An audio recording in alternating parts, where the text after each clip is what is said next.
కోసం కష్టపడి పనిచేస్తారో వారిని మీరు సూచించిన వారికి ఇస్తామని హామీ ఇవ్వడం జరిగింది. మేము కూడా పోయిన ఎలక్షన్లో, అసెంబ్లీ ఎలక్షన్లో వాళ్ళు శక్తిని మించి కూడా నేనాల గ్రామంలో పనిచేసారు. ఆ పద్ధతుల్లోనే వాళ్ళకి అవకాశం వచ్చింది. ఇదే కాకుండా మీరు యూత్లే కాకుండా పార్టీ కూడా ఇంకా ముందు బాగా పనిచేయాలి.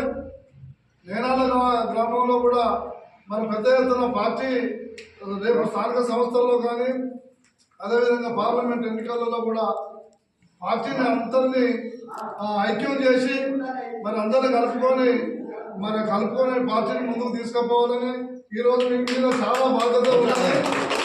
మన గ్రామానికి యూత్ ఎవరైతే యువకులు ఎవరైతే ఉన్నారో వాళ్ళందరూ కూడా కులాలకు అతీతంగా, మతాలకు అతీతంగా వాళ్ళందరూ కలుపుకొని గ్రామంలో యువకులను అందరూ కలుపుకొని పార్టీని బలోపేతం చేయాలని